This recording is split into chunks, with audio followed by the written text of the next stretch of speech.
13h, 16h, 100% chez vous dans les Pyrénées-Orientales avec Philippe. Tous les vendredis, Thierry Troblet est avec nous et c'est l'auteur de Frigoulette, le petit âne catalan. Bonjour Thierry. Bonjour Philippe. Et aujourd'hui, vous allez me raconter l'histoire d'un bâtiment que moi je vois tous les jours. Eh oui, aujourd'hui Philippe, je vais vous raconter l'histoire d'un bâtiment emblématique de la ville de Perpignan. Non, ce n'est pas le Castillet, mais ce sont les Dames de France. Tout commence en 1898. Cette année-là, les frères Compel fondent la société Paris-France dans le but de chapeauter la chaîne de magasins aux Dames de France.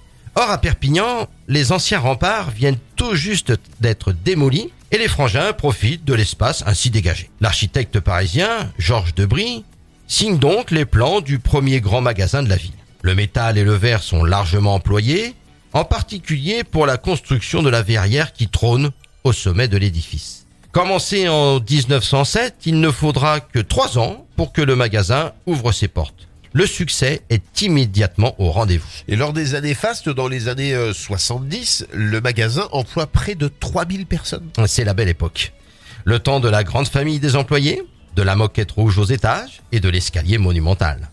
Malheureusement, concurrencé quelques années plus tard par les Galeries Lafayette dans un bâtiment plus moderne et face au fameux Castillet, la déchéance de l'établissement commence en 1979.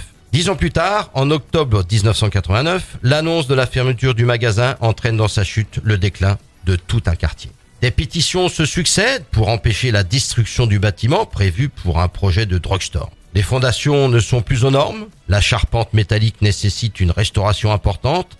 Alors pour éviter les squatteurs et d'éventuels accidents, les entrées et les fenêtres sont murées par de grandes plaques de métal. 5 ans plus tard, des travaux de démolition commencent puis s'arrêtent faute de moyens. Sauvés in extremis de la destruction, c'est en 1999 que les façades et la toiture sont inscrites aux monuments historiques. Et oui, ce magnifique bâtiment a bien failli disparaître. En 2000, la ville de Perpignan rachète le bâtiment. En 2004, la Fnac et 7 autres magasins décident de s'y installer après avoir lancé de grands travaux pour réhabiliter le bâtiment. Et aujourd'hui, c'est donc l'école 42, le plus grand réseau d'écoles d'informatique gratuites au monde, qui a pris possession des lieux. Depuis, la place Catalogne et tout un quartier a retrouvé une certaine ambiance d'antan. Voilà Philippe, l'histoire de l'un des plus beaux bâtiments de la ville de Perpignan, qui est aujourd'hui un véritable emblème pour de nombreux Catalans.